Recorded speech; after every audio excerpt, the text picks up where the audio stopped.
सी news వార్తలకు స్వాగతం। నా పేరు జగన్నాథ్ రెడ్డి। నేటి వార్తల్లోని ముఖ్యాంశాలు। వ్యసనాలకు దూరంగా ఉండి గుండెను కాపాడుకోవాలి, శ్రద్ధ వహిస్తేనే సంపూర్ణ ఆరోగ్యం। గుండె వైద్య నిపుణురాలు డాక్టర్ దయా వాస్వాని। ఘనంగా సిపిఐ పార్టీ శత జయంతి వేడుకలు, పార్టీ జెండాను ఆవిష్కరించిన జిల్లా కార్యదర్శి విజయలక్ష్మి పండిత్। వ్యసనాలకు దూరంగా ఉంటేనే గుండె ఆరోగ్యంగా ఉంటుందని ప్రముఖ గుండె వైద్య నిపుణురాలు డాక్టర్ దయా వాస్వాని అన్నారు। గురువారం తాండూరు యువ జాగృతి ఆధ్వర్యంలో స్థానిక ఇండియన్ మెడికల్ అసోసియేషన్ IMA సహకారంతో గుండె పోటుతో యువత ఆకస్మిక మరణాల నివారణ అనే అంశంపై పట్టణంలోని హిమాలయ హోటల్లో అవగాహన సదస్సు ఏర్పాటు చేశారు। ఈ కార్యక్రమంలో హైదరాబాద్కు చెందిన గుండె వైద్య నిపుణురాలు డాక్టర్ దయా వాస్వాని, తాండూరు IMA అధ్యక్షులు డాక్టర్ జయప్రసాద్ పాల్గొన్నారు। ఈ సందర్భంగా గుండె వైద్యురాలు మాట్లాడుతూ గుండెపోటు రాకుండా తీసుకోవాల్సిన జాగ్రత్తలు వివరించారు। గుండె ఆరోగ్యం కోసం పాటించాల్సిన ఆరోగ్య నియమాలు, వ్యాయామాలపై అవగాహన కల్పించారు। CPR విధానంపై కూడా వివరించారు। ముందు జాగ్రత్తగా 18 ఏళ్లు నిండిన యువత BP, sugar, thyroid, lipid profile వంటి ఆరోగ్య పరీక్షలు చేయించుకోవాలని సూచించారు। చెడు అలవాట్లను, మత్తు, మద్యం వంటి వ్యసనాలను మానుకోవాలని తెలిపారు। గుండె ఆరోగ్యంపై శ్రద్ధ వహిస్తేనే ఆకస్మిక మరణాల నుంచి సురక్షితంగా ఉండొచ్చని తెలిపారు। ఈ కార్యక్రమంలో BC సంఘం జాతీయ కార్యవర్గ సభ్యులు రాజ్ కుమార్, యువ జాగృతి అధ్యక్షులు పర్యాద రామకృష్ణ, మహేష్ ఠాకూర్, అస్తికర్ సంతోష్, చింటుపల్లి వెంకట్, యువ జాగృతి సభ్యులు నరసింహ, శివ, నరేష్, వినోద్ తదితరులు పాల్గొన్నారు।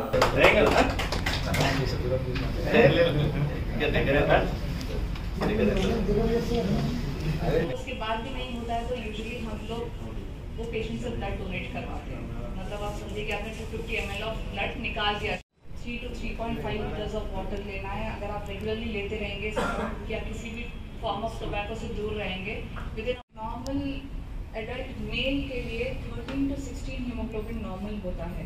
जब आपका हीमोग्लोबिन 17-18 होने लगे, उसी को हम बोलते हैं कि ब्लड मोटा हो रहा है। दैट मींस आपका जो ब्लड में हीमोग्लोबिन। बहुत ही इंपॉर्टेंट और बहुत जनरल टॉपिक के बारे में बात करने वाले हैं, heart health.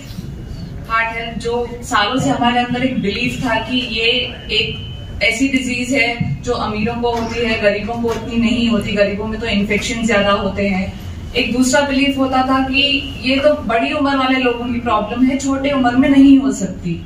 But as life change हो रही है, जनरेशंस चेंज हो रहे हैं, हमारे हैबिट्स चेंज हो रहे हैं और हम जैसी जिंदगी जीते हैं वो चेंज हो रही है, तो ये सारे डिजीजेस के पैटर्न्स भी चेंज हो रहे हैं। जो अर्लीस्ट हार्ट प्रॉब्लम्स हम लोग देखते हैं आज की डेट में, वो शुरू हो जाती है 15 साल की उम्र से। तो जब हम बोलते हैं कि बच्चों को टेस्ट करने की तो क्या ही जरूरत है, ऐसा कुछ भी नहीं है।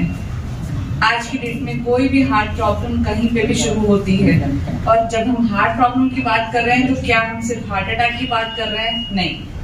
हार्ट मतलब सिर्फ हार्ट अटैक नहीं होता। हार्ट अटैक एक ऐसी चीज जरूर है जो जिसकी वजह से मैक्सिमम डेथ्स हो रहे हैं, पर सिर्फ हार्ट अटैक नहीं है। उसके अलावा एक और इशू रहता है हार्ट बीटिंग का, कि हार्ट बीटिंग अगर रेगुलर नहीं हो तो उसकी वजह से भी डेथ के चांसेस होते हैं, जो बच्चों में ज्यादा होते हैं। और एक और चीज, क्योंकि अभी मेडिकल साइंस बहुत आगे बढ़ रही है, पहले बहुत सारी बीमारियां थी जो हमें नहीं पता चलती थी। अब अगर हम अर्ली टेस्टिंग करें तो वो बीमारियां छोटी उम्र में ही, पेरेंट्स में बच्चों के जन्म से ही वो बीमारियां पता करना शुरू करते हैं। तो इसीलिए ही अगर आप देख रहे हैं तो नवजात बच्चों को भी डिस्चार्ज से पहले यूजुअली एक टूडी को स्कैन करके घर भेजा जाता है। इसका कारण सिर्फ एक ही है कि कुछ भी हो तो अभी पता चल जाए और हमको पता चले कि इस बच्चे को कितना फॉलो करना है, कहाँ तक देखना है। सबसे पहले हार्ट अटैक की ही बात करते हैं। क्यों? क्योंकि ऑलमोस्ट इंडिया में 10 लाख डेथ्स होते हैं every year only because of heart attack. पहले बड़ी उम्र में होते थे, अब छोटी उम्र से शुरू हो गए हैं। 18 साल के, 20 साल के, 25 साल के, ये सारे एज ग्रुप है जो आजकल हम बहुत रेगुलरली देखते हैं कि ये पेशेंट्स हार्ट अटैक से आते हैं। और इनमें से बहुत सारे पेशेंट जब तक हॉस्पिटल पहुंचते हैं तो उतना टाइम भी नहीं देते कि हम लोग ट्रीट कर पाए। रीजंस, पहले हमारा बुरा लाइफस्टाइल। पहले के जो लोग थे वो खेती बाड़ी करते थे, कामकाज ज्यादा करते थे। आजकल का जो लाइफस्टाइल है वो एक जगह पे बैठे रहना, कुछ भी फिजिकल एक्टिविटी नहीं होना, वहीं पे खाना, वहीं पे सो जाना, और खाने और सोने के बीच में कोई अंतर नहीं रहता। और हमारा खाना, हम क्या खाते हैं, पहले हम जो खुद ही उगाते थे वही खाया करते थे, इसलिए बहुत लेट प्रेजेंटेशन हुआ करते थे। आज की डेट में फास्ट फूड का मतलब सिर्फ ऑयल नहीं होता, फास्ट फूड का मतलब होता है सॉल्ट कंटेंट। हम बहुत ज्यादा सॉल्ट खा रहे हैं आज की डेट में। एंड सेकेंड, हम जो ऑयल्स खा रहे हैं वो बहुत ही रीयूज्ड ऑयल है। वो सेम ऑयल 5 बार 5 अलग लोगों के लिए खाना बनाने के लिए इस्तेमाल किया जा रहा है, क्योंकि हम आउटसाइड फूड खा रहे हैं। ये रीजन है। दूसरा रीजन जो एक इम्पॉर्टेंट रीजन है कि कुछ होता है तो हम लोग इग्नोर बहुत ज्यादा करते हैं आज की डेट में। अरे मैं बाहर खा के आया, सिर्फ गैस ही हुआ होगा, उससे ज्यादा तो कुछ नहीं होगा, मेरे उम्र में थोड़ा ही ना कुछ हो जाएगा। ये प्रॉब्लम्स हैं कि हम एक्सेप्ट ही नहीं करते कि मुझे कुछ हो रहा है और मुझे जाके एक बार दिखा दे, 1 घंटा खराब होगा, और शायद इसकी वजह से वो प्रॉब्लम स्टार्ट होने के बाद reach hospital at the right time. ये इश्यूज है जो हो रहे हैं। खून की नसों में ब्लॉकेज होता है तब हार्ट अटैक होता है। अब ये ब्लॉकेज बनता कैसे है? शुरुआत होती है छोटे छोटे कोलेस्ट्रॉल डिपॉजिट से। छोटे छोटे कोलेस्ट्रॉल डिपॉजिट बनते हैं 10%, 20%, और ये एक दिन में नहीं बनते, कुछ महीनों में, और जो हम बड़ी उम्र वालों को देखते हैं वो कुछ सालों में धीरे धीरे बनते हैं। इसलिए ये कोलेस्ट्रॉल डिपॉजिट जब से बनना शुरू होता है तब से हार्ट अटैक शुरू नहीं होता, क्योंकि वो 10%, 20% ब्लॉकेज है तो 80% जगह भी है खून जाने के लिए। इसलिए पेशेंट सडनली नहीं आता कभी। पेशेंट सडनली कब आएगा? जब वो कोलेस्ट्रॉल के ऊपर फ्रेश ब्लड क्लॉट, मतलब खून का गड्ढा जाके बैठ जाएगा, तब नस पूरी बंद होती है, 90 to 100% बंद होती है, तभी पेशेंट हार्ट अटैक लेके आता है, अचानक से चेस्ट पेन लेके आता है। बट अदर देन दैट ये पेशेंट्स के पास टेक्निकली बहुत टाइम होता है जाके चेकअप कराने का। जो आजकल यंग पेशेंट्स में हो रहा है वो फ्रेश ब्लड क्लॉट है, खून की चिकनाई बढ़ रही है, खून ज्यादा स्टिकी बन रहा है। उनके लिए मेन कारण अगर आप यंग पॉपुलेशन में देखेंगे, या तो उनको बहुत स्ट्रॉन्ग फैमिली हिस्ट्री है, फैमिली में किसी को हुआ है, या वो स्मोकर्स होते हैं। टोबैको बहुत इंपॉर्टेंट रीजन है ये होने का यंग एज ग्रुप में। ओल्ड एज में बहुत रीजंस होते हैं, बट यंग एज ग्रुप में टोबैको बहुत इंपॉर्टेंट रीजन है इन एनी फॉर्म। सिगरेट हो, किसी तरीके का गांजा टाइप स्मोकिंग, कोई सब्सटेंस स्मोकिंग हो, या फिर आपके आसपास लोग स्मोक कर रहे हैं और आप डेली उस एनवायरनमेंट में हो, जिसको हम बोलते हैं पैसिव स्मोकिंग। दूसरे स्मोक कर रहे हैं, आप सिर्फ उस हवा में सांस ले रहे हो, that is equally an important reason. Tobacco खाना, उससे सिर्फ माउथ कैंसर के रिस्क नहीं होते, वो टोबैको अल्टीमेटली आपका जो मसूड़े होते हैं उससे अब्जॉर्ब हो रहा है, खून में जा रहा है। किसी भी form of tobacco use is very dangerous. Young population में वो बहुत इंपॉर्टेंट रीजन है, मोर इम्पॉर्टेंट देन अल्कोहल, क्योंकि अल्कोहल एक परमिसिबल अमाउंट में चलता है, बट सिगरेट स्मोकिंग एक सिगरेट भी ओके नहीं है। एक सिगरेट भी ओके नहीं है। क्यों नहीं है? क्योंकि वो ब्लड को बहुत ज्यादा थिक बना देती है, स्टिकी बना देती है, और इन स्मोकर्स का हीमोग्लोबिन मतलब खून की मात्रा बॉडी में भी ज्यादा रहती है। जैसे कम खून होना एक प्रॉब्लम है, ज्यादा खून होना भी एक प्रॉब्लम ही है। अगर 16 हीमोग्लोबिन नॉर्मल है एक मेल के लिए, तो अगर उसका हीमोग्लोबिन 18 है तो वो नॉर्मल नहीं है, वो प्रॉब्लम है। कोई भी चीज अगर ज्यादा थिक होगी तो वो उतना अच्छे से फ्लो नहीं करेगी। जैसे आप मान लीजिए मिल्क बहुत ज्यादा गाढ़ा है तो उतना तेजी से फ्लो नहीं करेगा, रुक रुक के जाएगा। सेम ब्लड के साथ भी होता है। अगर आपका हीमोग्लोबिन ज्यादा है, खून गाढ़ा हो जाएगा और वो नसों में इजीली फ्लो नहीं करता, नसों की दीवारों को चिपकने लगता है, वहां से ब्लड क्लॉट फॉर्म होना शुरू होता है। सडन ब्लड क्लॉट्स इसीलिए ही फॉर्म होते हैं। यूजुअली वो पेशेंट को या तो जन्म से हाई कोलेस्ट्रॉल या स्मोकिंग की आदत, या फैमिली में किसी को हार्ट स्ट्रोक हो रखा है, ये रीजंस होते हैं। तो ऐसे पेशेंट्स को सबसे पहले तो जिनको फैमिली में हिस्ट्री है उनको अपना टेस्टिंग 18 साल की उम्र से करना शुरू करना है, भले कोई दिक्कत हो या ना हो। एंड दूसरा ये सडन हार्ट अटैक की बात है। जब धीरे धीरे कोलेस्ट्रॉल क्रिस्टल्स बनते हैं, जब वो ब्लॉकेज 50% से ऊपर होने लगता है, वहां पे पेशेंट को हल्के हल्के सिम्टम्स आते हैं, मतलब तेज चलने पे दम चढ़ना, या कोई भी काम करे तो जल्दी थकावट महसूस होना। बट ये सिम्टम्स को हम लोग उतना ध्यान नहीं देते हैं, इग्नोर करते हैं। इग्नोर नहीं करना है, ये पॉइंट है जहाँ पे आपको जाके टेस्ट करना है। अगर हम सिर्फ इंडियन पॉपुलेशन की भी बात करें तो इंडियन गाइडलाइंस के हिसाब से हर इंडियन ने 18 साल की उम्र में अपना first BP check, cholesterol check, sugar test check, ये सब कर लेना चाहिए। जस्ट इन केस सब कुछ कम्प्लीटली नॉर्मल है तब आप 2-3 साल में एक बार करें तो चलता है, बट कुछ भी अगर अबनॉर्मल है तो वो एज है जहां आपको चीजें करना और प्रिकॉशंस लेना स्टार्ट करना है। So this is one thing. किसी को कोई भी खून नहीं जा रहा है जो चेस्ट पेन होता है उसका मतलब ये होता है कि उतना हार्ट का हिस्सा मर रहा है, it is not getting any oxygen, it is not getting any blood supply, और वो हिस्सा बिल्कुल ही काम नहीं कर पा रहा है। इसलिए जब तक हार्ट अटैक वो पेन है, मतलब उतनी अभी उसमें जान है, तो वो पेन में ही अगर आप हॉस्पिटल चले जाते हैं और वो पेन में ही अगर हम ब्लॉकेज को खोलने के लिए कुछ करते हैं, वो टाइम है जब आपके हार्ट को कम से कम नुकसान पहुंचेगा और ज्यादा से ज्यादा फायदा। जब भी हम बोलते हैं कि हार्ट अटैक के बाद आप जितना जल्दी हॉस्पिटल गए उतना अच्छा, उसका रीजन यही है कि उतना जल्दी आप वो हार्ट मसल को फिर से खून पहुंचा सकते हो, तो डैमेज कम से कम होगा। आपने जितने घंटे डिले किया उतना ज्यादा डैमेज, और 12 घंटे के बाद तो मोर देन 50% डैमेज। उसके बाद अगर हम नस खोलते भी हैं तो हम कितनी रिकवरी एक्सपेक्ट कर सकते हैं, नहीं बता सकते, कोई गारंटी नहीं है। हर पेशेंट का हार्ट अलग तरीके से रिस्पॉन्ड करता है, हर पेशेंट का शरीर इक्वली रिस्पॉन्ड नहीं करता। बेस्ट यही है, सिम्टम्स आइडेंटिफाई कीजिए, कुछ भी हो रहा है जाके दिखाइए, ज्यादा से ज्यादा नॉर्मल आएगा, एटलीस्ट आपको एक सिक्योरिटी रहेगी कि नेक्स्ट क्या करना है। एंड खोल दिए, उसके बाद भी लाइफ आपकी अदरवाइज नॉर्मल रहती है, बट प्रिकॉशंस बहुत इंपॉर्टेंट स्टेज है। यहाँ पे एक बार अब चीज हो गई, ये सेकेंडरी प्रिकॉशन, उससे पहले क्या करना है, that is called as primary precaution. Primary precaution मतलब हार्ट अटैक की परिस्थिति नहीं आई उससे पहले हम लोग क्या क्या कर सकते हैं। सबसे पहले बात करते हैं हमारे रूटीन लाइफस्टाइल। हम एक्सरसाइज कर लेते हैं मिनिमम से minimum 45 minute for a young person जिसको कोई भी फिजिकल डिसेबिलिटी नहीं है, उसने एक दिन में 45 मिनट एक्सरसाइज करना चाहिए। एक्सरसाइज से हमारा मतलब है सिंपल वॉकिंग सिर्फ नहीं, थोड़ा जॉगिंग करना है, या तो फिर आधा घंटा वॉकिंग करके आधा घंटा योगा, मेडिटेशन, इस फॉर्म ऑफ एक्सरसाइजेस को अडॉप्ट करना है। जिनकी भी पर्सनल लाइफस्टाइल थोड़ी स्ट्रेसफुल है, योगा एक बहुत अच्छा फॉर्म होता है, जिससे आप वॉकिंग ना करें, वॉकिंग के साथ योगा भी कंबाइन करें, तो मेंटल रिलैक्सेशन, मेंटल स्ट्रेस कम होता है। मेंटल स्ट्रेस भी एक बहुत इंपॉर्टेंट रीजन होता है हार्ट ब्लॉकेजेस बनने का, कोलेस्ट्रॉल क्रिस्टल्स बनने का, क्योंकि वो हमारे हार्मोन्स को अफेक्ट करते हैं। So first thing is physical activity, walking, fast walking, jogging.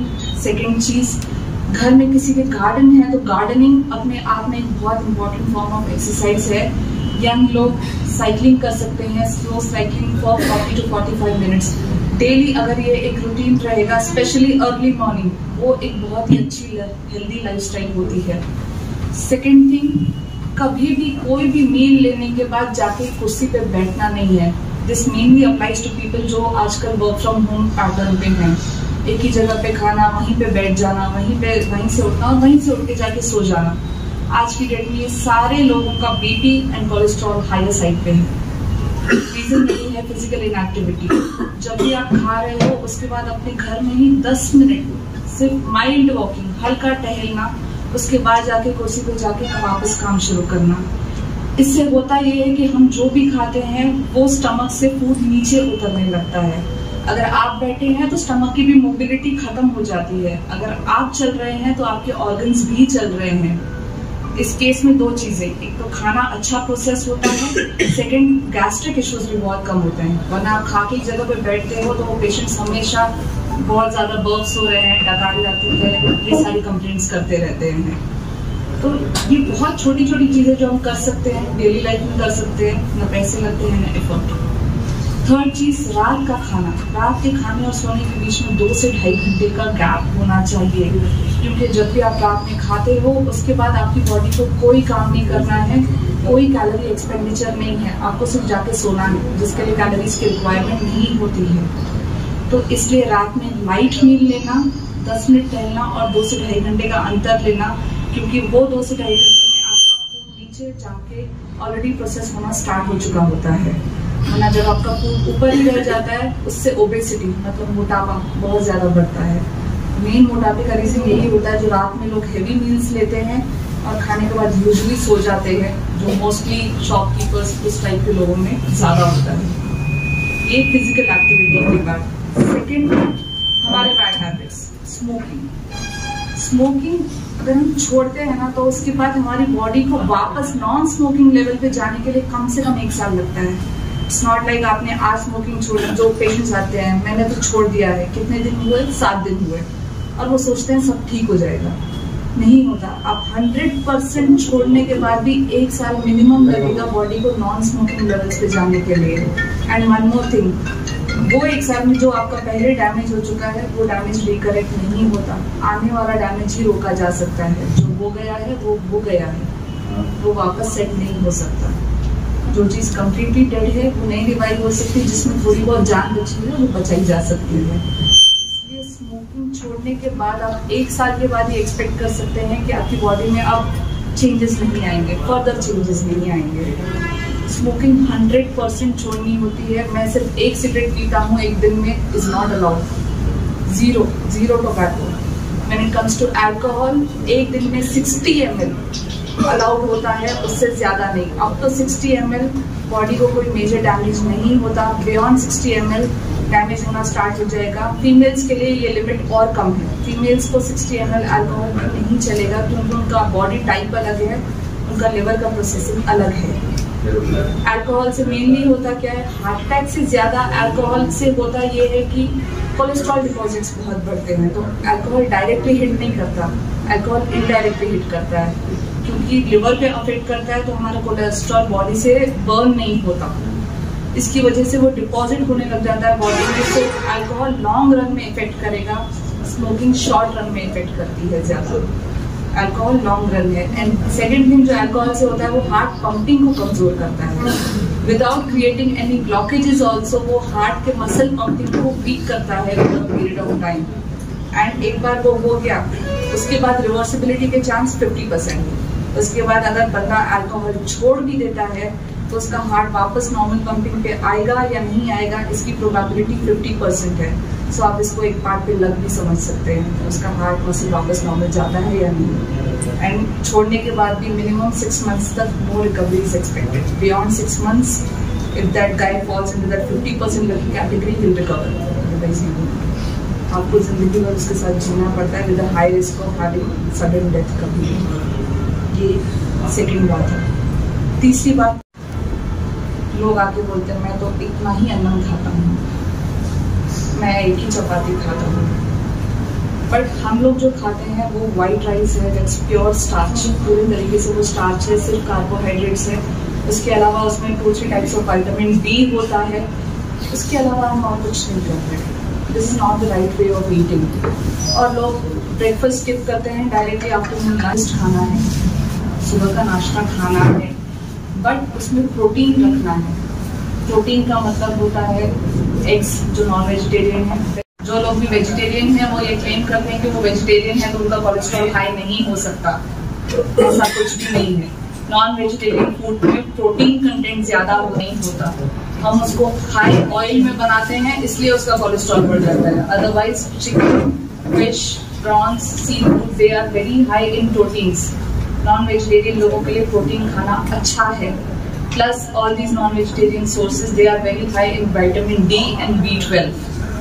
तो इसलिए non veg food, whoever are non vegetarians, थोड़ा अपने डाइट में रखना है। At least 3 times a week non vegetarian food खाना अच्छा होता है। मॉर्निंग में एग्स या तो फिर grilled chicken, grilled fish without extra oil ली जा सकती है, ब्राउन ब्रेड्स लिए जा सकते हैं। एंड आपको अपने दिन में एक टाइम बनाना है जहाँ पे आपने सिर्फ एक बोल फ्रूट खा रहे हैं आप, और एक टाइम बनाना है जब एक बोल सिर्फ सलाद खा रहे हैं। All kinds of fruits are mostly okay except for 4-5 types which are not okay for diabetic patients. Mangoes, pineapples, banana, सीताफल, sapota, these are few fruits which are very high in carbohydrates. इनको avoid करना है। Rest all the fruits are very good for health, लिए जा सकते हैं। Preferably in the morning hours, around 9 o'clock अगर आपका breakfast है तो 11-11:30 एक bowl fresh fruit will be very good for all our dry fruits. जब भी बीच में भूख लगे तो rather than जाके कोई फास्ट फूड खाना, इट्स ऑलवेज बेटर कि आपके जिम में एक छोटा सा डब्बे में आपने ड्राई फ्रूट्स रखे हुए, क्योंकि ड्राई फ्रूट से हंगर पैंट्स जाते हैं। ड्राई फ्रूट में जो फैट्स होते हैं वो गुड फैट्स होते हैं, अच्छे फैट्स होते हैं। हर फैट बैड फैट नहीं होता।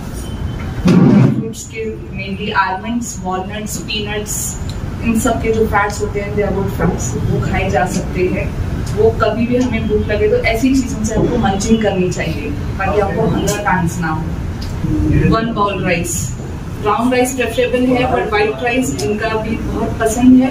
आफ्टरनून आज night preferably keep it chapatis और all kinds of tiffins are also okay. Tiffins भी लो कैलोरीज ही होते हैं अगर आप मसाला डोसा में खा के प्लेन डोसा प्रेफर करें तो।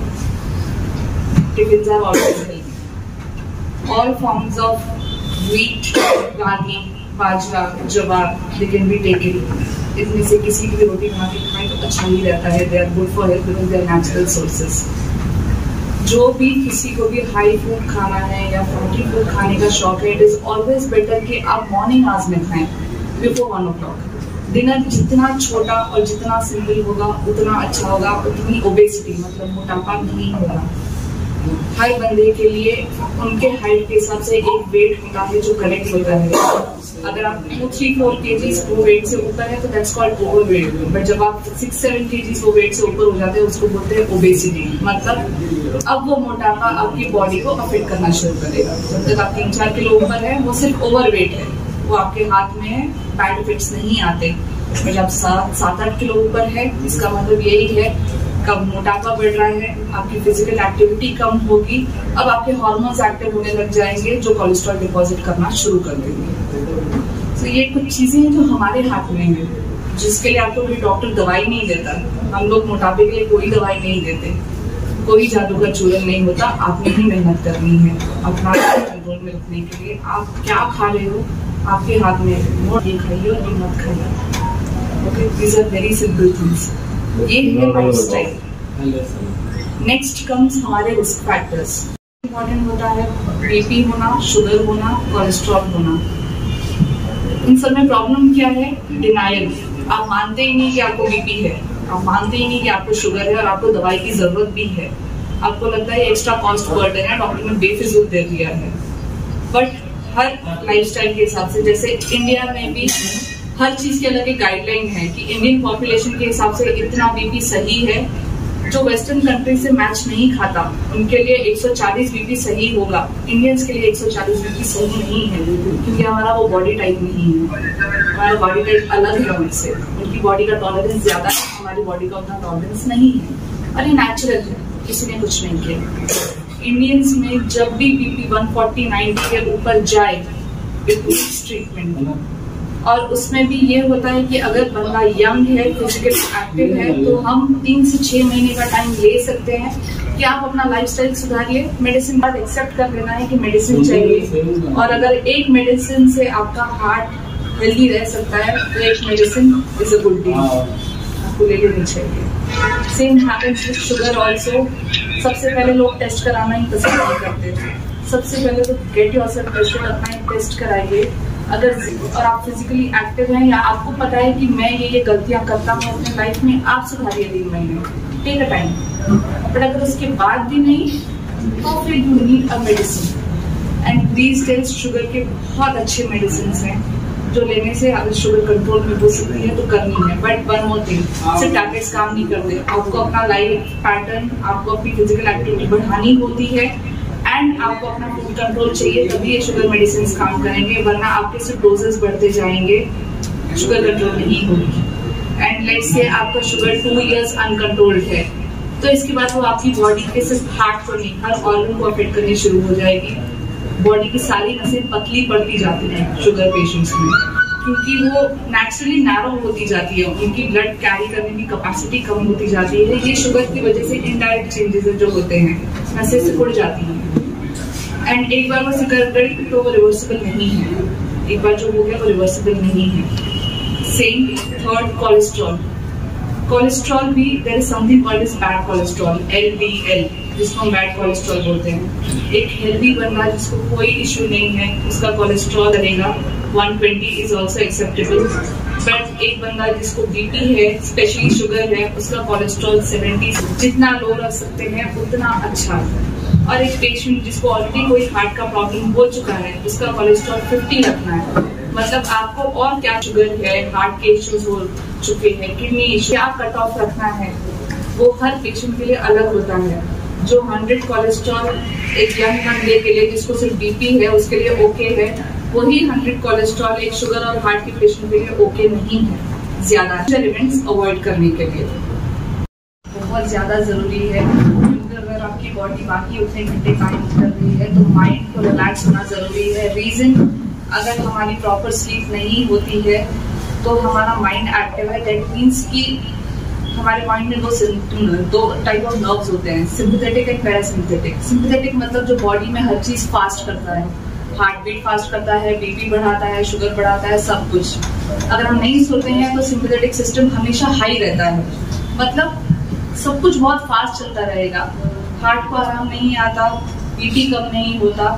इन सब चीजों की वजह से आप समझिए कि हार्ट पे एक कांस्टेंट स्ट्रेस है, इसलिए सोना भी एक बहुत जरूरी फैक्टर है।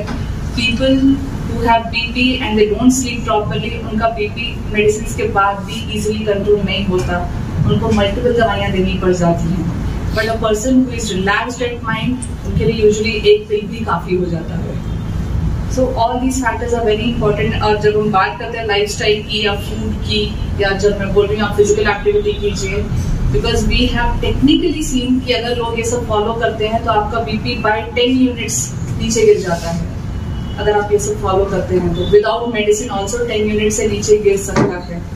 इसलिए इम्पोर्टेंट है, साइंटिफिकली प्रूवन है कि आप विदाउट मेडिसिन, स्पेशली यंग लोग वर्कआउट कर सकते हैं if you have just starting BP.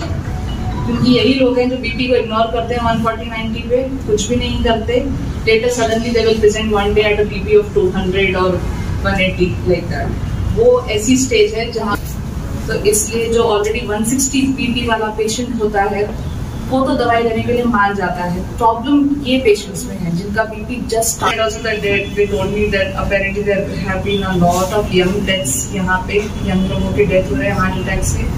But clearly अगर आप उन सबके हिस्ट्रीज में पीछे जाएंगे तो आपको डेफिनेटली एक क्लियर रीजन जरूर मिलेगा कि क्यों हुआ। सो what has happened, but one thing is बाकी पॉपुलेशन से सीख जरूर सकती है। एटलीस्ट आपको अभी ये तो पता चल रहा है कि देयर इज अ नीड कि हमको कुछ तो बदलने की जरूरत है हमारे लाइफस्टाइल्स में, या कुछ तो है that we are really doing wrong हमारे डेली लाइफ में। जो भी इवेंट्स हो रहे हैं, गो बैक, देखिए क्या हुआ, क्यों हुआ, और कुछ भी सिम्टम आ रहा है तो इग्नोर मत कीजिए। हार्ट का जो पेन होता है, इट्स नॉट लाइक कि वो सिर्फ लेफ्ट साइड ऑफ चेस्ट में होता है, नहीं, ऐसा नहीं है। हार्ट का पेन हमारे चिन से लेके हमारे स्टमक के बीच में, ये एरिया से ये एरिया के बीच में कहीं भी हो सकता है। हर पेशेंट एक अलग बात बोल के आता है। कोई पेशेंट सिर्फ गैस जैसा लग रहा है बोल के आता है, कोई पेशेंट सिर्फ लेफ्ट हाथ खिंचा रहा है बोलता है, कुछ पेशेंट बोलते हैं गले में बहुत जल रहा है, ऐसे बोलते हैं। बट ये आपको देखना है कि ये कब हो रहा है। कुछ पेशेंट्स को बहुत ही अचानक शुरू होता है, गैस नहीं था पेशेंट को पहले कभी, अभी अचानक से उसको बहुत ज्यादा बर्निंग हो रही है, हमको जाना है, हमको दिखाना है। सिर्फ लेफ्ट आर्म खिंचा रहा है, पहले नहीं होता था ऐसे, जाके दिखाना है एक बार। एक ईसीजी तो भी मिनिमम करा लेनी है, because it will cost only 150 or 200 rupees maximum. कोई भी नई चीज हो रही है, दिखाना है। सेकेंड चीज, आप थोड़ा सा भी काम कर रहे हैं या चल रहे हैं, उस टाइम पे दिक्कत ज्यादा हो रही है, क्योंकि हार्ट मसल एक्सर्शन पे हार्ट को भी ज्यादा एक्सर्ट करना पड़ता है। तो जब एक्सर्शन हो रहा है, तो अगर ब्लॉकेज है तो आपका हार्ट में उतनी ताकत नहीं है कि वो एक्सर्शन को मीट करता, उस टाइम पे चेस्ट पेन या ब्रीदिंग इश्यूज ज्यादा होते हैं। थर्ड कंप्लेंट, कुछ लोगों को चक्कर आ रहा है जैसा लगता है, पेन नहीं होता, और ये स्पेशली डायबिटिक्स में होता है, क्योंकि डायबिटिक पेशेंट्स की नर्व डैमेज होती है, उनको फुल ब्लोन पूरा ऐसे पेन महसूस नहीं होता, या तो गैस पेन, या तो चक्कर आ रहे थे, या तो गिर जाने वाला लग रहा था, ऐसे टाइप ऑफ कंप्लेंट्स होते हैं। ऐसा भी कुछ भी अचानक हो रहा है, you have to come get it check. Symptoms ignore नहीं करने हैं। एक चौथा सिम्टम होता है अपनी हार्ट बीटिंग बहुत फास्ट लगना। बैठे हैं, कुछ काम नहीं कर रहे, फिर भी हार्ट बीटिंग अचानक से फास्ट हो गई, अचानक से नॉर्मल हो गई। सडन आना, सडन जाना, ये दो चीजें हैं। और तीसरा, अगर साथ में स्वेटिंग हो रही है, ये एक और इम्पोर्टेंट कंप्लेंट है। यूजुअली हार्ट पेन्स के साथ मैक्सिमम पेशेंट्स को स्वेटिंग्स होते हैं, क्योंकि वो हमारे नर्व रिलेटेड है। जब चेस्ट में इतना पेन हो रहा होता है तो माइंड स्ट्रेस में होता है, स्वेटिंग्स आते हैं। ये सारे कॉमन सिम्टम्स हैं जो होते हैं, बट लोग इग्नोर करते हैं। कुछ पेशेंट्स को सिर्फ 10 मिनट होता है एंड वापस सेटल हो जाता है, उस 10 मिनट है इसलिए इग्नोर करते हैं, बट एक चेक कराना हमेशा बेटर है। स्टेज से हम लोग सिर्फ MBBS को पढ़ाई की तरह लेते हैं, और जो कॉलेज से बच जाता है टाइम उसको हम एंजॉयमेंट की तरह लेते हैं। वो फेज में उनको उतनी अंडरस्टैंडिंग नहीं होती। ये अंडरस्टैंडिंग कब आती है जब हम पेशेंट्स देखते हैं। And this I am telling from my personal experience. हम सीरियस तब होते हैं जब हम पेशेंट्स देखना शुरू करते हैं, हम हमारे सामने पेशेंट के डिजीजेज और उनकी हालत देखना शुरू करते हैं। अनलेस एंड अनटिल हम फिजिकली हॉस्पिटल में काम करना नहीं शुरू करते। MBBS फेज सिर्फ पढ़ाई है, जैसे इंजीनियरिंग स्टूडेंट उसको पढ़ाई की तरह लेता है, तब तक वो सिर्फ पढ़ाई है। एंड यंग एडल्ट्स में एक और रीजन है, there is something called as congenital heart diseases, मतलब कुछ हार्ट की बीमारियां जो हमको जन्म से आई है, जेनेटिक्स से आई है। सो उन पेशेंट्स में unless and until before death आपके पास एक ECG नहीं है या आपने उसका 2D को नहीं देखा है। अभी हम यंग पेशेंट्स की बात करते हैं या छोटे बच्चों की बात करते हैं, वो मोस्टली बहुत इश्यूज संबंधम ले okay less than 1% incidence, that is just a coincidence. మనం ఏదైనా వ్యాక్సిన్ ఇస్తే చిన్న పిల్లలకి ఆ వ్యాక్సిన్ ఇస్తే ఫీవర్ వస్తుంది కదా, కొంతమంది పేషెంట్స్ కి ర్యాష్ కూడా వస్తుంది. అది వ్యాక్సిన్ ఒక మెడిసిన్ సైడ్ ఎఫెక్ట్ అంతే. Medicine side effect less than 1% ఉంటేనే మార్కెట్లో వస్తుంది, లేకపోతే మార్కెట్లో అలా ఉండదు. సో కరోనా వ్యాక్సిన్ కి హార్ట్ తో సంబంధం లేదు, అది జస్ట్ ఒక కోఇన్సిడెన్స్. సెకండ్, ఎస్ కరోనా వల్ల హార్ట్ అటాక్ ఫ్రీక్వెన్సీ పెరిగింది. ఏం చేసింది అంటే కరోనా హార్ట్ కి బ్లడ్ కి థిక్ చేసింది, బ్లడ్ క్లాట్ ఫార్మేషన్ టెండెన్సీ పెరిగింది బాడీలో, దానివల్ల హార్ట్ అటాక్ జరిగింది. So that effect right now is little less compare to first 2 years after corona. ఇప్పుడు అంతా లేదు. అంటే కరోనా వచ్చిన పేషెంట్లల్లో ఏజ్డ్ పేషెంట్లకు ఎక్కువ వచ్చే అవకాశాలు ఉన్నాయా, లేకుంటే ఇప్పుడు మధ్య వయస్సుల వాళ్ళకు కూడా వచ్చే అవకాశాలు ఉంటాయా మేడం? అప్పుడు కరోనా వచ్చిన తర్వాత కరోనా వచ్చినటువంటి పేషెంట్లకు ఫస్ట్ వేవ్ కరోనాలో ఎక్కువ ఏజ్ వచ్చిన వాళ్ళకి ఎక్కువ జరిగింది, స్పెషల్లీ అస్తమా పేషెంట్స్ కి ఎక్కువ జరిగింది. అంటే ఏదైనా పేషెంట్ ఉంటే వాళ్ళకి వేరే డిసీజెస్ ఉంటే బాడీ ఇమ్యూనిటీ తక్కువ ఉన్న వాళ్ళకి జరిగింది. That is first corona. Second కరోనాలో యంగ్ పేషెంట్స్ కి జరిగింది. రీజన్ ఏంటంటే by second corona wave virus మారిపోయింది, వైరస్ ట్రాన్స్ఫార్మ్ అయిపోయింది. సో సెకండ్ వేవ్ లో అందుకే యంగ్ పేషెంట్స్ కి ఎక్కువ జరిగింది, అందుకే యంగ్ పేషెంట్స్ కి క్లాట్ ఫార్మేషన్ జరిగి హార్ట్ అటాక్ ఎక్కువ జరిగింది. ఫస్ట్ ఫేజ్ లో అట్లా జరగలేదు.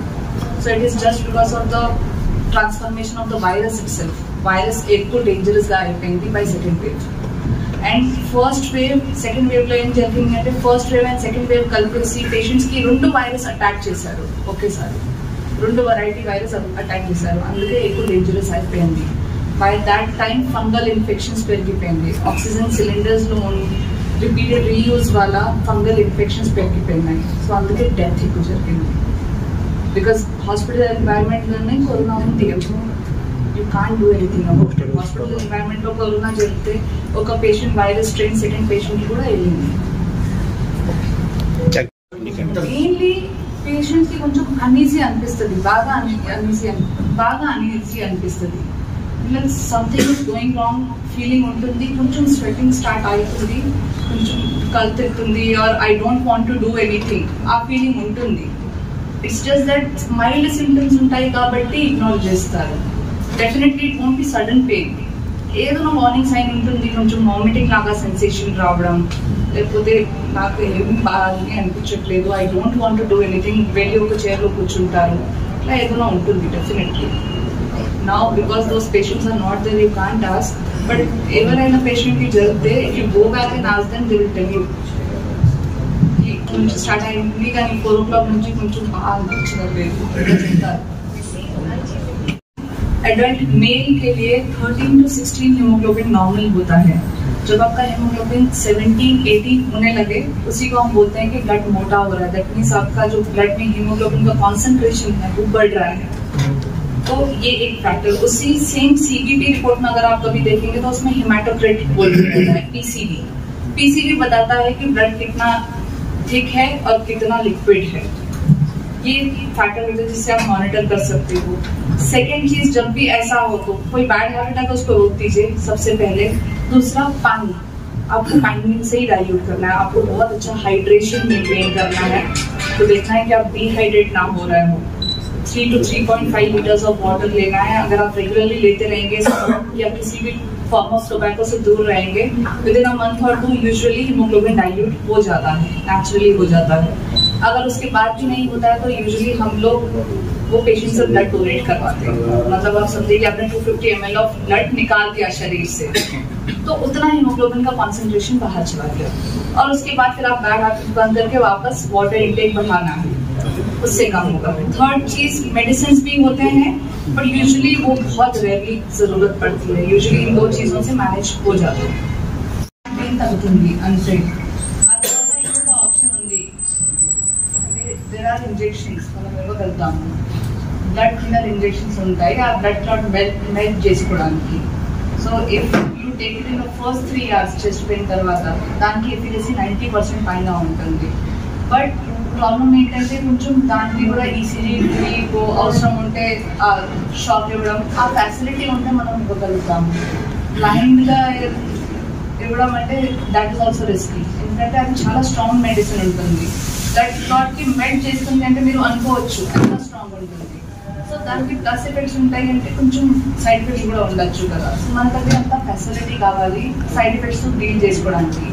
ఒకవేళ అదే ఉంటే ఇంజెక్షన్ ఇవ్వాలి, మెయిన్ స్టెంట్ వేసుకోవడం, యాంజియోగ్రామ్ చేసుకోవడం, ఆ ఫెసిలిటీ దూరంగా ఉంటే ఇంజెక్షన్ ఇప్పించాలి. ఎందుకంటే ఏం చేయకుండా ఉంటే దానికన్నా ఏదైనా చేస్తే better. Something is always better than nothing.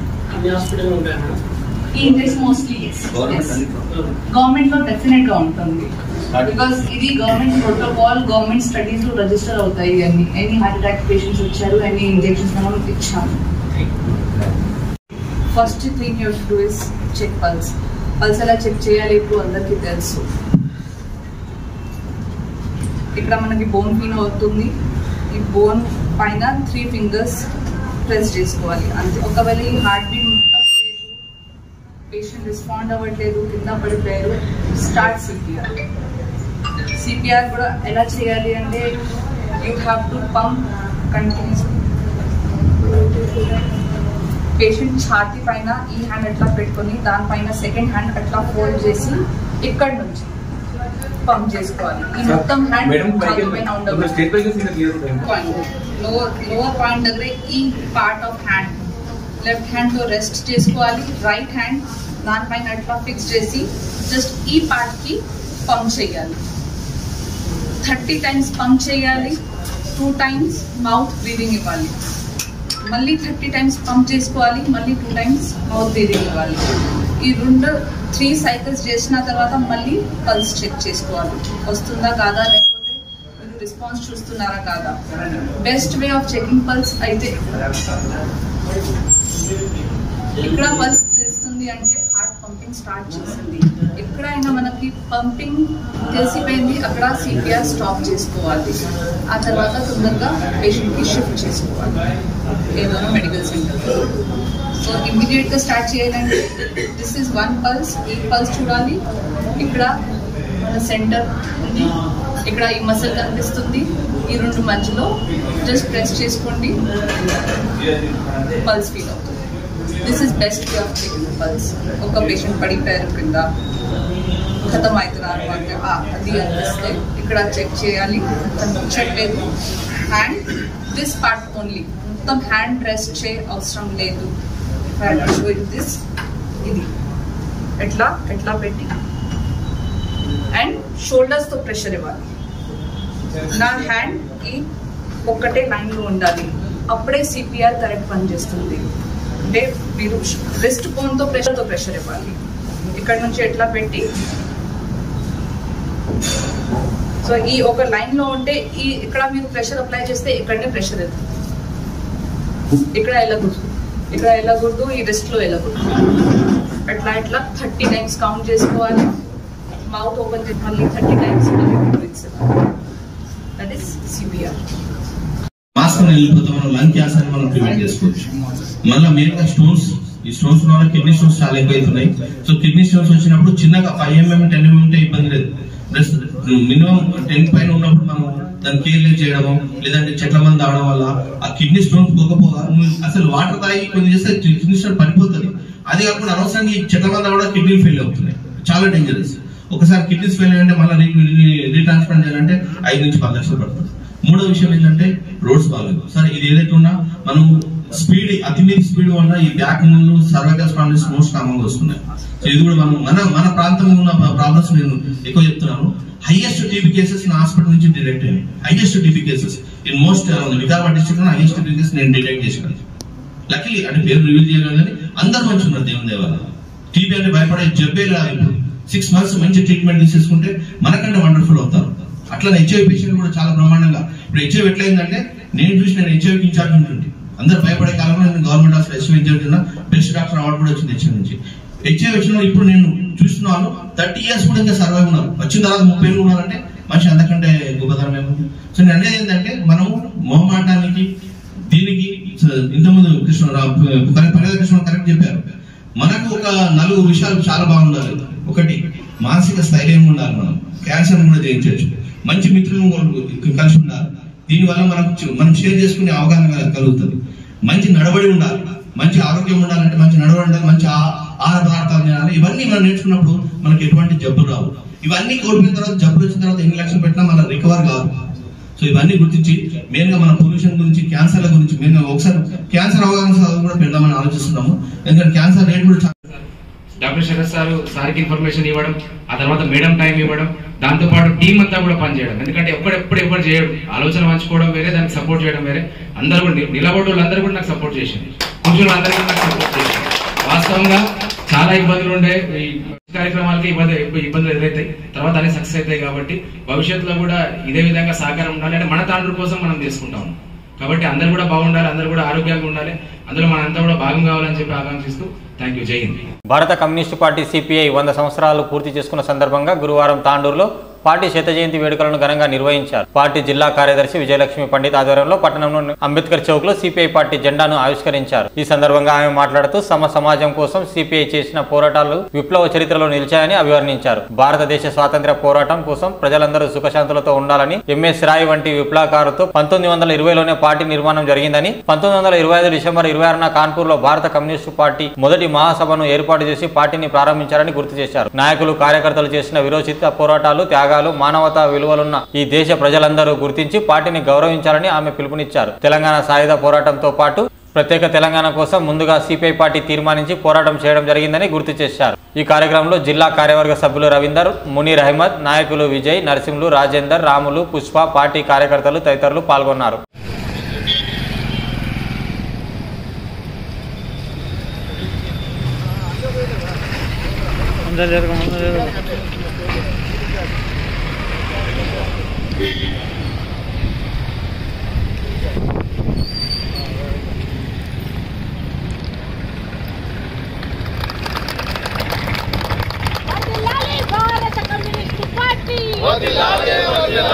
जिंदाबाद सीपीआई, जिंदाबाद जिंदाबाद, जिंदाबाद सीपीआई, जिंदाबाद जिंदाबाद, वर्धिल्लाले भारत कम्युनिस्ट पार्टी, वर्धिल्लाले वर्धिल्लाले, वर्धिल्लाले भारत कम्युनिस्ट पार्टी, वर्धिल्लाले वर्धिल्लाले, एरुपुलोन मेरुपुन्नी, పోరాడే శక్తి, एरुपुलोन मेरुपुन्नी, పోరాడే శక్తి, जिंदाबाद सीपीआई, जिंदाबाद जिंदाबाद, जिंदाबाद सीपीआई, जिंदाबाद जिंदाबाद, वर्धिल्लाले भारत कम्युनिस्ट पार्टी, वर्धिल्लाले पार्टी, वर्धिल्लाले वर्धिल्लाले, एरुपुलोन मेरुपुन्नी, పోరాడే శక్తి, लाल सलाम कांग्रेस, लाल सलाम कांग्रेस, लाल सलाम कांग्रेस, लाल सलाम कांग्रेस.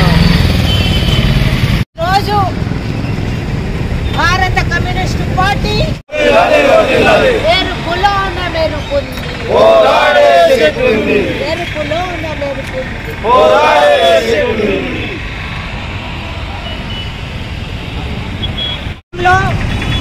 ఒక 100 సంవత్సరాల కాలం ఈ ఎర్ర జెండాను పేద ప్రజల పక్షాన, కార్మికుల పక్షాన, రైతుల పక్షాన, మహిళల పక్షాన, విద్యార్థుల పక్షాన అందరి సమస్యల మీద పోరాటం చేసుకుంటూ 100 సంవత్సరాలు పూర్తి చేసుకుంటున్న సందర్భంలో అందరికీ కూడా, కార్మిక వర్గాన్ని ప్రతి ఒక్కరికి, ఈ ఎర్ర జెండాను నమ్ముకున్న ప్రతి ఒక్కరికి కూడా శుభాకాంక్షలు తెలియజేస్తున్నాను. అందరికీ కూడా విప్లవాభివందనాలు. భారతదేశంలో ఈ కమ్యూనిస్టు పార్టీ గురించి ఎంతో మంది ఎన్నో విధాలుగా చెప్తారు.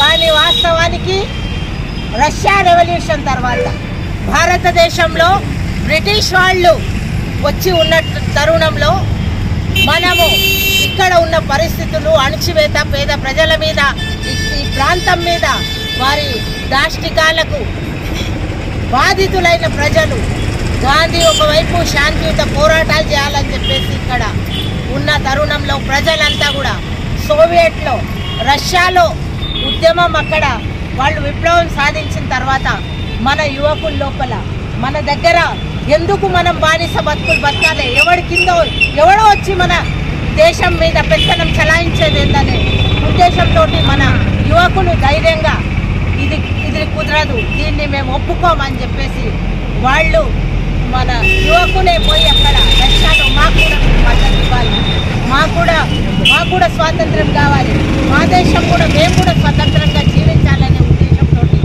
ఆ రోజు వారు అక్కడ చెప్పిన తర్వాత మన దేశంలో కూడా అందరూ ఎవరైతే సోషలిజం నమ్మే వాళ్ళు ఉన్నారు చాలామంది కూడా కమ్యూనిజం వైపు, కమ్యూనిస్టుగా మారింది. అయితే పరిస్థితుల అనుకూలంగా మనకు 1925లో కాన్పూర్లో మొదటిసారి ఈ పార్టీ స్థాపించబడింది. అంతకుముందు మన చాలామంది యువకులు అక్కడంతా వాళ్లతోటి సంబంధాలు పెట్టుకున్నారు. అయితే దురదృష్టవశాత్తు ఈ దేశం లోపల ఈ పరిస్థితులు వేరేగుండి, వేరే దేశాల లోపల పరిస్థితులు వేరేగుండి, మన దేశంలో ఆ టైం లోపల స్వాతంత్రం సాధించడం లోపల భగత్ సింగ్ కూడా కమ్యూనిస్టే. ఆయన చనిపోయేటప్పుడు కూడా మన పుస్తకం ఆయన చేతిలో ఉన్నది, ఉరి తీసే ముందు కూడా ఆయన చేతిలో మనది. అంటే శాంతియుతంగా అది కూడా విస్ఫోటన చేస్తే చాలామంది చనిపోతుండే, భగత్ సింగ్ అది చేయగలుగుతుండే, కానీ అది చేయకుండా శబ్దంతో భయపెట్టాలని శబ్దంతో ఎవరు చావకుండా విస్ఫోటనం చేసి ఆయన ఉరికంపాన్ని ఇవ్వడం జరిగింది. తాను ప్రాణాలు అర్పించిండు కానీ వేరే వాళ్ళకు ఒక్కరికి కూడా హాని చేయలేదు. అది మనం చేసే కమ్యూనిస్ట్, మనం నమ్మే కమ్యూనిజం అని. కాబట్టి ఎవరు ఏ దేశంలో ఎటువంటి ప్రభావాలు కమిట్మెంట్, ఎందుకంటే ఎంతోమంది ఈ ఎర్ర జెండా రక్తాలతో పుట్టిన జెండా, ఎంతోమంది త్యాగధనుల రక్తంతో పుట్టిన జెండా. ఈ 100 ఏళ్లలో ఎంతమంది నేల కొరికిండ్రు, ఎంతమంది మన నాయకులు ప్రాణ త్యాగాలు చేసిండ్రు, ఎంతోమంది మన నాయకులు చనిపోవడం జరిగింది, పోరాటాలు చేసుకుంటారు. అసలు పొట్లూరు నాగేశ్వరరావు గారు మన ఏఐటీసీ నాయకులను చూస్తే వారు చనిపోయినప్పుడు వారికి మొత్తం అమీర్పేట నిండంత భూములు ఉంటే అక్కడ పెద్ద పెద్ద వాళ్లకు అంటే చేన్లు ఉన్నంత పరిస్థితి నుండి ఉన్న ఆయనకి ఒక చిన్న గుడిసె లాంటి రూమే మిగిలింది. ఆయనకి ఇట్లా నీళ్లు పడుతున్నాయి, వర్షం నీళ్ళు పండుకొని ఉంటాయి, క్యాన్సర్ తోటి ఆ డబ్బులు కూడా లేని పరిస్థితి. అట్లా మన ఎందరో నాయకులు మామూలు జీవితాలు ఇప్పుడు కేరళలో కూడా చూస్తాం. మన సిపిఐ మినిస్టర్లు, మంత్రులు ఎంత సాధారణంగా ఉంటారు, చిన్న చిన్న హోటళ్ళల్లో పోయి ఆడనే టిఫిన్లు చేసి అందరి జతకు. మన కూనంనేని సాంబశివరావే ఈరోజు మన స్టేట్ సెక్రటరీ ఉన్నాయని చూసుకుంటే ఆయన వేరేగా భోజనాలు చేయకుండా మామూలు పేద ప్రజలతో, అంటే పేద ప్రజలంటే జనాలు ఎవరైతే పెళ్లికి వస్తారు కూడా రూమ్లల్లో ఒక పెద్ద ఇదంతా ఏర్పాటు చేసి వాళ్లకు విఐపి ట్రీట్మెంట్ ఇవ్వాలి అని చెప్పేసి ఆలోచన చేస్తారు. మేము బయట ఎట్లా తింటాం, మేము వాళ్ళతో ఎట్లా తింటాం అనే తరుణంలోనే, ఇటువంటి సందర్భంలోనే మన ఎమ్మెల్యే ఆదర్శ్ ఆయన సాదా సీదాగా మామూలు మనిషిలాగా పోయి ఆడ అందరితో పాటు తానే ఒకటి పేపర్ ప్లేట్ తీసుకొని తింటున్నాడంటే మనకు నేర్పేది కూడా అదే. మన బతుకులు చాలా సింపుల్గా ఉండాలి, సాదా సీదాగా మనం బతకాలి. ఏమి మట్టిలో కలిసిపోయే మనం ఎంతోమంది ఎన్నో పెద్ద పెద్ద నాయకులు, తెలంగాణ సాయుధ పోరాటం కోసం పిలుపునిచ్చిన గొప్ప గొప్ప నాయకులు ఈరోజు లేకుండా పోయారు. కానీ వాళ్ళ పేరు మనం ఖచ్చితంగా వాళ్ళని స్మరిస్తాం. అంటే ప్రతి మనిషి కూడా బతుకుతే ఈ ఎర్ర జెండా పట్టి, అందుకే చెప్తారు కదా, ఒక్క రోజైనా ఒక్కసారైనా కమ్యూనిస్టుగా బతుకునేస్తామా, దాని గొప్ప నీకు తెలుస్తుంది మిత్రమా అని ఆ పాట, గొప్ప పాట. అంటే నీకు దాని గొప్పతనము ఒకరోజు కమ్యూనిస్టుగా ఉంటే వాడికే ఆ ఆత్మతృప్తి. ఎంతోమంది అధికారులను కలుస్తాం, ఎంతోమంది కమ్యూనిస్టు. మేము ఒకసారి ఏఎస్ఎఫ్లో ఉన్నాం, ఒకసారి మేము ఏఐవైఎఫ్లో ఉన్నాం, ఒకసారి మేము దీంట్లో ఉన్నాం. చాలామంది ఇట్లా చెప్తూ ఉంటారు. పోలీస్ అధికారులు కూడా చెప్తాం మేము ఏఎస్ఎఫ్ నుండి వచ్చినాం అంటే అది వాళ్ళ లోపల ఉన్నది. అటువంటి వాళ్ళు ఎంతోమంది ఉన్నారు సమాజం లోపల. వాళ్ళు సమాజం బాగు కోసం ఏ మూలనన్నా వాళ్ళకి ఆ మానవత్వం ఉంటే చాలని చెప్పేసి ఆ ప్రతి మనిషి లోపల ప్రతి గుండెలో ఏదో ఒక పక్కన ఈ కమ్యూనిస్ట్ ఉండాలని చెప్పేసి కోరుకుంటూ ఎన్నో త్యాగాలు చేసిన వాళ్ళకందరికీ మన నాయకులు పేర్లు చెప్పుకుంటూ పోతే రావి నారాయణ రెడ్డి మన దగ్గర పేర్లు, చంద్ర రాజేశ్వరరావు, సాకల ఐలమ్మ వీళ్ళంతా కమ్యూనిస్టులు. ఇప్పుడు మనోళ్ళ పేర్లు తీసుకుంటే అట్లా ఆరుట్ల కమలాదేవి వీళ్ళందరూ కూడా కమ్యూనిస్టులే. కాబట్టి వాళ్ళకందరికీ కూడా ఈ పోరాటాలు చేసిన వాళ్ళకందరికీ కూడా మనందరం తరపున లాల్ సలాం రెడ్ సల్యూట్. అదేవిధంగా ఈ ప్రాంతం లోపల కూడా మన ప్రాంతంలో కూడా దేవరాజ్ సార్, అదేవిధంగా మన బాలమల్లేష్ అన్నను మనం స్మరించుకోక తప్పదు. అసలు దీన్ని మనం పెద్ద మీటింగ్ పెట్టి పెళ్లికి వెళ్లి వస్తుండగా జరిగిన ఘోర రోడ్డు ప్రమాదం విషాదాన్ని నింపింది. కారు లారీ ఢీకొన్న ఘటనలో కుటుంబానికి చెందిన 6 గాయాల పాలు కాగా ఇందులో ఓ మహిళ పరిస్థితి విషంగా మారింది. ఆమెను వెంటనే మెరుగైన వైద్యం కోసం హైదరాబాద్కు తరలించారు. ఈ సంఘటన గురువారం తాండూరు మండలం అంతరం గ్రామ సమీపంలో చోటు చేసుకుంది.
నేటి వార్తలు ఇంతటితో సమాప్తం. తిరిగి వచ్చే బులెటిన్లో మళ్ళీ కలుద్దాం. అంతవరకు సెలవు. నమస్కారం.